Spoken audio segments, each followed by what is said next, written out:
wanna talk. This conversation, I don't know where to start. Feel like Noah with complications of building up the ark. What's good though? I start to chuckle, we get the laughing, we reminiscing and tell a few jokes. It feel like the past again, I'm passing in. Don't wanna sit here and build confessions. I know you're stressing, this conversation depressing. What we talk about? Look to the future like Nostradamus or how we someday gon' sit down and count the commas on. The plethora of bitches, we jumping in the outer or you found you a shorty, you thinking she a rider. Let's pop. First of all, thank you for coming. I really do appreciate it. Thank you for having me. Appreciate it. I really admire exactly how you hustle, how you bring things together and make it make sense. Like it really is great things to see. Growing up in Brooklyn, how was it? Growing up in Brooklyn was dope, man. It was like, I grew up in Brownsville, Brooklyn. It's kind of like a rougher area. That's where Mike Tyson is from. Like, that's the most probably famous person, Mike Tyson, Sean Price, M.O.P. It was dope, man. Like, it was rough, but it gave you a sense of community. Like, you know, people from Brooklyn are proud to be where they're from. Absolutely. You find people from Brooklyn anywhere. I was just in Cuba. I bumped into people from Brooklyn. Brooklyn is everywhere. But Brownsville was like a community within a community. So it was cool. It was fun. Like, good summers, good, cool nights. Like, it was cool. It was dangerous, but, you know.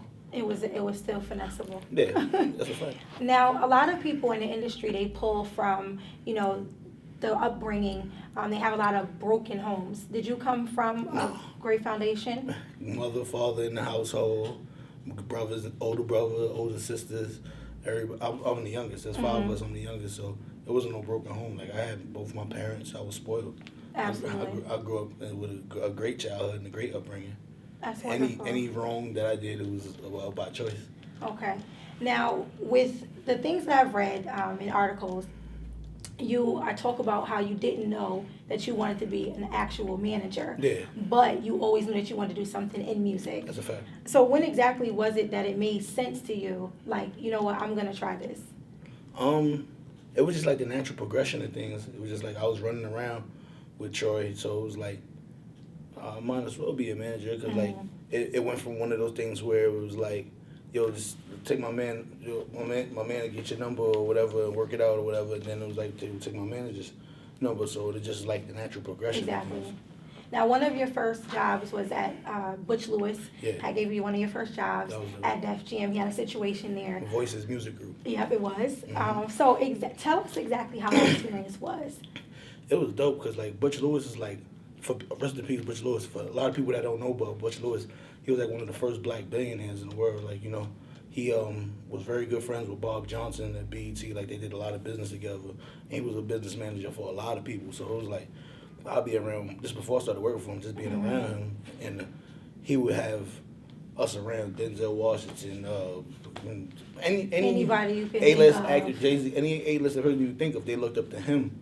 Like, he was giving them knowledge, showing them players to do money. So I was just soaking it all up. I was just like happy to be around. Like, wow, this is the guy. So then when he got the situation, like, the work for him was great. It was like, you know, he taking the kid from the projects and just entrusting him with like business shit. So it was dope. Now, what was it that you thought that he seen in you to? Because I mean, he could have gave it to anybody. You know, he's a billionaire, he's black, and he's in the business. So what was it that you think he seen in you that made him extend that opportunity to you? I think it was more so the fact of how everything was going with Troy and shit. Like how, like, you know, on a lower level, we was running the same type of business that he was running. So he had a crew, like him, Judge Mathis. Like, they were a crew. It was a crew of people. So we kind of reminded him of his younger crew and himself when he was younger or whatever. When he was growing up. Yeah, when he was growing up. Now, how did that actually happen where you guys did split? Because you did leave, and it was, you know, clear from what I've read. You was like, he let us walk free, you know, no, we were able to. What it was at the time, it was like, he come from the boxing background and like stuff like that. So his main focus and his main know-how was boxing and promotion. So like the music game was something that he was getting into and trying his hand at. So it wasn't more so like he wasn't happy with shit. It just like, it just wasn't working out. It wasn't working for him because of the business that he was originally from. Yeah, it was more like, if you make all your money being a dancer, and then later on in life you say, you know what, dancing is cool, but let me try to be a construction worker. Exactly. It's a big difference. It's a big gap. It's a big difference. So like, you know, things might not be moving as fast as you want it, at the pace that you want it. So if it's not working out for him, it's not working out for us neither. So he was like, man, let's go do our own thing. He was like, yeah, God bless you. If I need anything, I'm here. You know what I'm Wow. saying? Yeah, I mean, with that, you can tell that that's exactly how you are with the way that you move. Like, you're very positive and very focused. Try to be. You know, you can see it, though. Even if you didn't know and was with you every single day, you were able to see it through the moves that you make and through the media and how they paint the picture of Yeah. Hovain. One of the things that I wanted to ask is there's a lot of managers that I see up and coming, getting together artists that they would like to manage, and I see the frustration sometimes with business decisions, or you know, he may feel that this is for him and the artist may not feel. What advice would you give to a manager coming up that has artists that is very aggressive about their career and don't really have the patience? You just gotta like communicate. Communication is key. As a manager, you have to manage people's expectations. Like a lot of people to this day, people are like, oh, I want you to manage me. Could you manage me? I get that from upcoming. I get that from old rappers. I get that from current rappers. Mm-hmm. But it's like, let's talk first and let me see what you expect of me, because I don't want to take something on and I can't do what you're looking for, or I'm not looking to do what you're looking to do. Mm-hmm. So you got to make sure your interests are aligned. Yeah, there's a lot of with what I understand is there's a lot of trust that Yeah. happens, you know, That's with a fact, you because you two. got to have somebody speaking on your best interest. So I'm as a representation, like people call it representation. Like I'm representing you. So you might not be able to go to a meeting. I'm at the meeting. I'm speaking for you. You have to be able to trust that I have your best interest at heart, and you got to be able to trust that I'm going to be able to convey what your best interest is to the people. To who are- someone else yeah. that can give you the Yeah. extended hand. How has hip hop changed your view now? As far as the change As of far your- as music wise, like, because I know there's a lot of hardcore rappers that, you know, rap very lyrical, Yeah. and then there's artists that come from a background where they didn't listen to the lyrical when they were growing up. They're seeing what it is right now. So, you know, how is your view on music? Like, does it No, matter? it's diverse. Like music is a representation of the time. Just like we're living in a time where people aren't as super aggressive. People are a little more passive. People are free to express themselves. People dress a little differently. People are in tune with their feelings and emote more. So with the music, that's gonna go with the times. There are rappers who emote more. There are rappers who are emotionally unstable, so they do drugs a lot. So you know what I'm saying, like, it's a reflection of the times. Now, what are some of the tracks right now that you are listening to?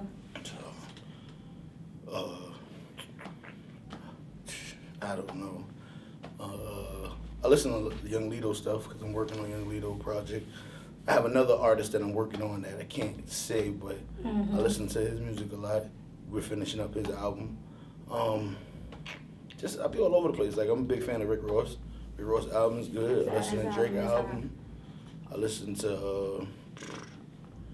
I'm all over the place. I listen to the So you have a classics. variety of Biggie, artists that Jay-Z. you listen to. Listen to Solange album still. Yes, I love it. was fire. It was definitely dope. I wasn't expecting it, so I'm Amazing very, album. I listen to it Stack was. Bundles. I'm all over the place. Like, Okay. it depends on how I'm feeling. It's like a mood. As a manager, what are some of the things that you came into that were a little bit difficult for you to understand or to handle? Like in the music business, is a little more tricky than just everything's not as cut and dry as you would think it is. There's a lot of unethical people in the music business. Like there's a lot of unethical people when I'm pretty sure in interviews or whatever you get into. But like it seems like with music it's a little bit more because there's no sanctions on it. You can't go to the school for it. You can't go and Google how to be this. Yeah, I mean it's a gift and a curse because it's a platform that we created for ourselves. The urban people, people of urban backgrounds, like, you know, we created this genre, and it's been giving people jobs and making millions of dollars of influence in the world. It's great. You don't need no formal training. You can drop out of 6th grade and be a rapper. Absolutely. You know what I mean? But again, with that, sometimes there's no policing it. You know what I'm saying? So certain things would take place that wouldn't take place in another work environment. So You're it's like, absolutely you know what I'm correct saying? about Like, that. I mean, that's a very, very good way to put it because you never know what to expect. Yeah. You know, you made your own rules growing up into this hip hop culture, especially when it started out in the Bronx. Like no one had a memo There's or no a handbook. book, Yeah, there's no handbook. on how to do X, Y, and Z. So I really do appreciate the fact that even though with the split between you and your previous artist, you've always remained stress free. I mean, Yeah, I mean, literally. I'm not even gonna sit here and be like I'm stress free or it doesn't bother me. Things get to me, but it's like I choose to go about it like in a different route. I take that energy and I put it into what I'm doing now. Like, there's no sense in me sitting around and bashing him or sitting around and being like, oh man, this is messed up. What am I gonna do?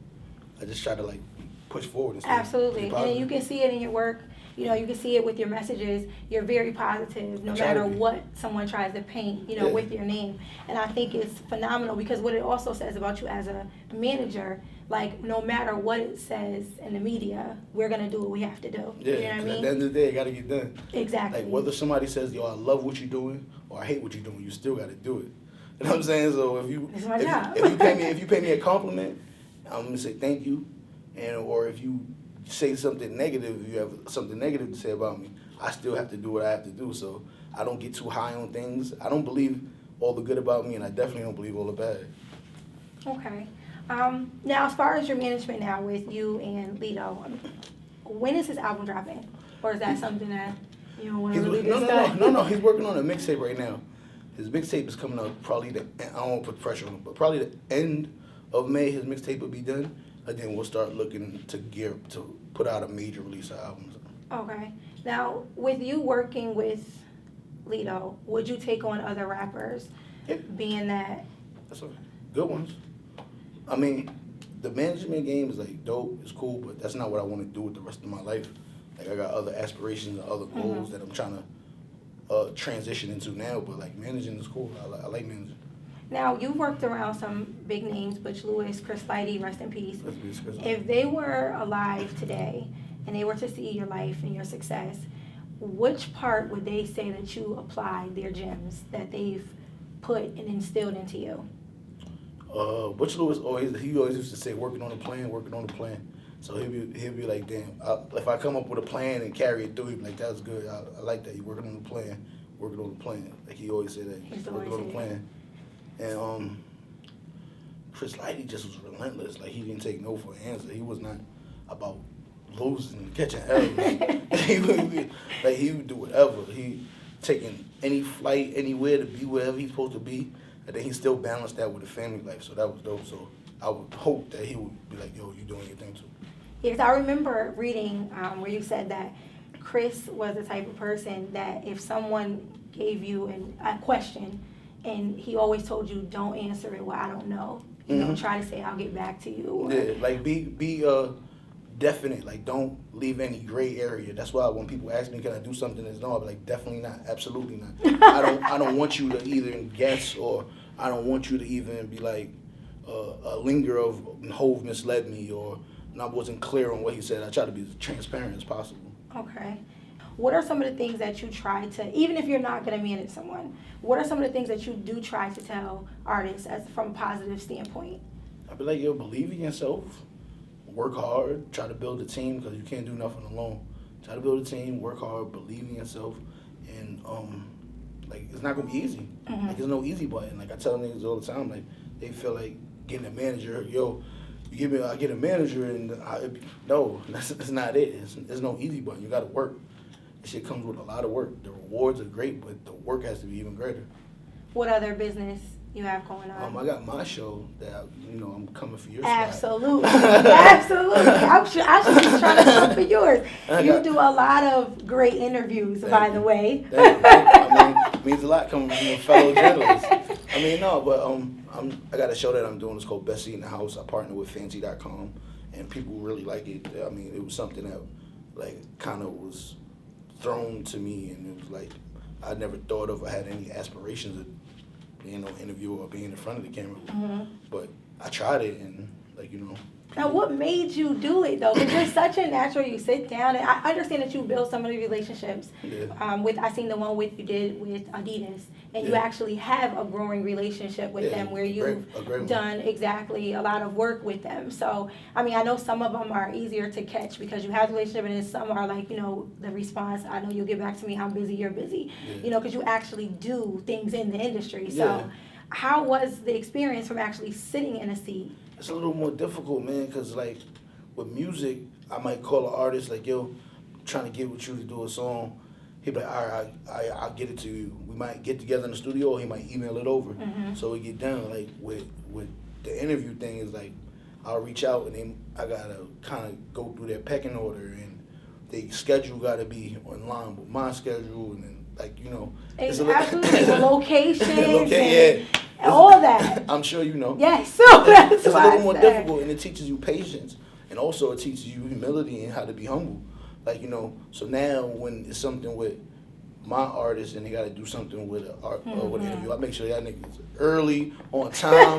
You know what I'm saying? Because I know the other side of that. Like, you know, it's a headache sometimes. It's a big headache. Yeah, and it takes a lot. That's why I commend you, because you're not coming from the world of journalism where someone's sitting down and trying to study someone to ask them the right questions. So to see you actually do it and execute it, it makes me smile, because it's just like you can come from any type of background, and if you really put it in your head that this is what I want to do, I'm going to make sure that it's accomplished. I feel like people have a right to dream. Like, there's no limitations on it. You can't say, yo, I can't do this, or since I'm a manager, I can't interview people. Since you're a rapper, you can't go work in sports journalism. You do whatever the fuck you want to do. You put the limitations on yourself, or you let other people put limitations on you, and people project their insecurities onto you. No, you can't do that. Why the fuck I can't? Absolutely. I'm gonna do it. Yeah, and if you prepare for it and you treat it like a serious craft, you can be good at it. Like, I don't bullshit. Like, when people have interviews with people, I really sit down and write questions and look at their background and look at other interviews. Like, I take that shit seriously, because there's people who went to school for this that take it seriously. So I'm not gonna make a mockery of their job or whatever. I'm not gonna do something half-assed and embarrass myself also.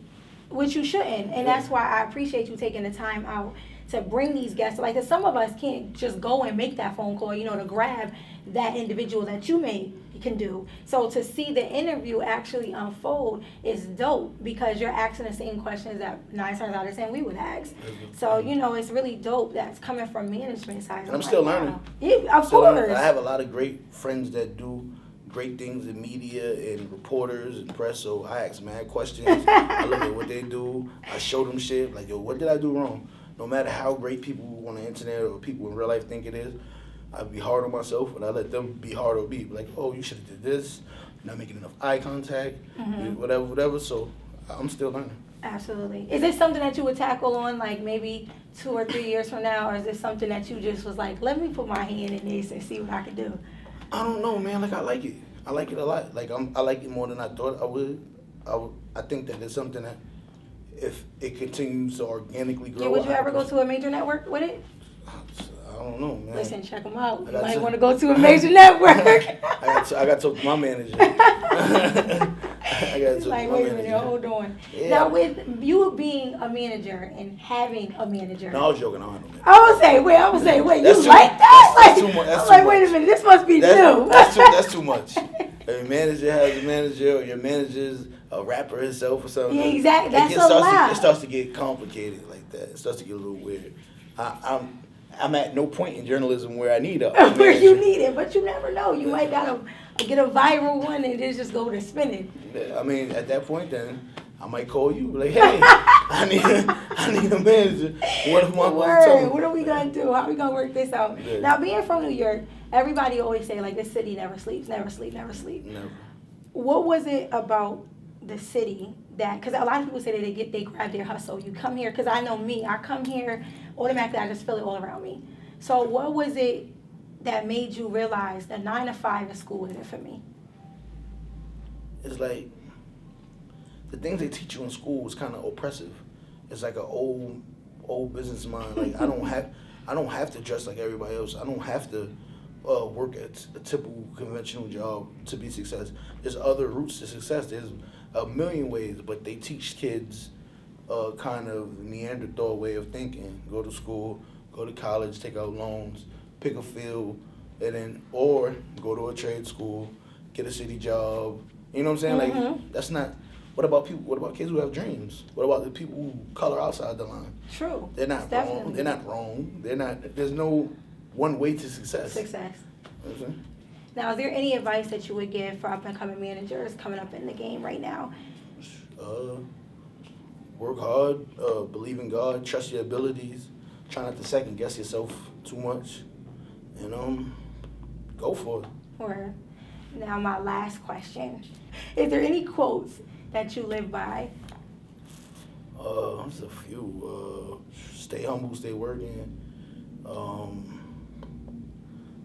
What else? It's a lot. Stay humble, stay working probably is the best one.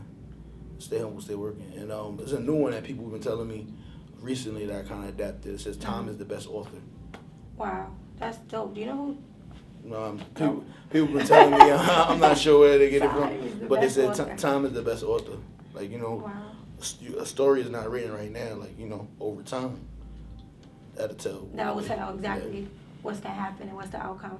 Well, I definitely appreciate you for coming and coming out and actually doing the interview. It was a pleasure. It was a pleasure for me too. And I got 3 of them. All 3 of them right. I just ain't know the name. No, you got no. I ain't know the name. You ain't know the name, so there's 2.5. The artist, the name of the album. 2.5. 2.5. Thank you, Hovain. I really appreciate it. Thank you for having me. Thank you. Thank you. It's You good. can stop it.